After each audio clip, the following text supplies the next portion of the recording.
হরে কৃষ্ণ ভক্তবৃন্দ।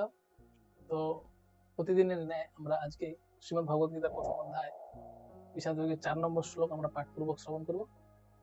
তো সেই 4 নম্বর শ্লোকটা কি আছে চলুন আমরা একসঙ্গে পড়ি, আর পড়ার সাথে সাথে আমরা সেই বিষয়ে একটু আলোচনা করব। অত্র সূরা মহেশ্বাসা ভীমার্জুন সমাযুধি যুযুধান বিরাটশ্চ দ্রুপদশ্চ মহারথা।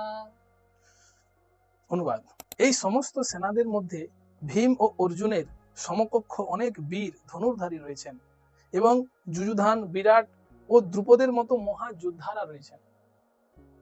এই বিশেষ একটি শ্লোক, এই শ্লোকটা দুর্যোধন বলছেন তাকে, আর গুরু দ্রোণাচার্য, যে হে গুরুদেব, গত শ্লোকে তিনি বলছেন, হে গুরুদেব, দ্রুপদের পুত্র ধৃষ্টদ্যুম্ন আপনার এই মহারথী হওয়া সত্ত্বেও তিনি সৈন্যসজ্জা সাজিয়েছেন পাণ্ডবদের, কিন্তু দ্রোণাচার্যের কাছে ধৃষ্টদ্যুম্ন এমন কোনো ব্যাপারই না। কিন্তু দুর্যোধনের এখানে মহা ভয় লাগছে কেন না, ভীম অর্জুনের মতো মহাযোদ্ধা আছে। কে কে আছে? যুযুধান, বিরাট, দ্রুপদ, এনারা সব একজন একজন মহারথী। সেই ভয়ে দুর্যোধন খুবই ভয় হয়ে পড়ে যাচ্ছেন। তিনি ভাবছেন যে আমি মনে হয় যুদ্ধে জিততে পারবো না। তো এখানে খুব গুরুত্বপূর্ণ একটা শিক্ষা আমরা এখানে দেখতে পাচ্ছি। তাৎপর্যে প্রভুপাদ বলছেন কি, যে দুর্যোধন একজন বুদ্ধিমান ব্যক্তি কখনো তার শত্রুপক্ষকে হালকা ভাবে নেন না, কখনো নেওয়া উচিত নয়।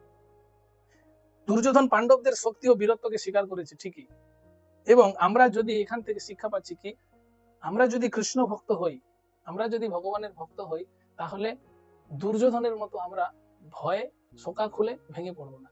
এখানে লিখেছেন ভগবান থেকে সেই শক্তি এবং সাহস আসে। যদি আমরা অর্জুনের মতো ভক্ত হই, তাহলে আমরা সেখান থেকে আমরা ভগবানের কৃপা আশীর্বাদ লাভ করতে পারবো। হরে কৃষ্ণ।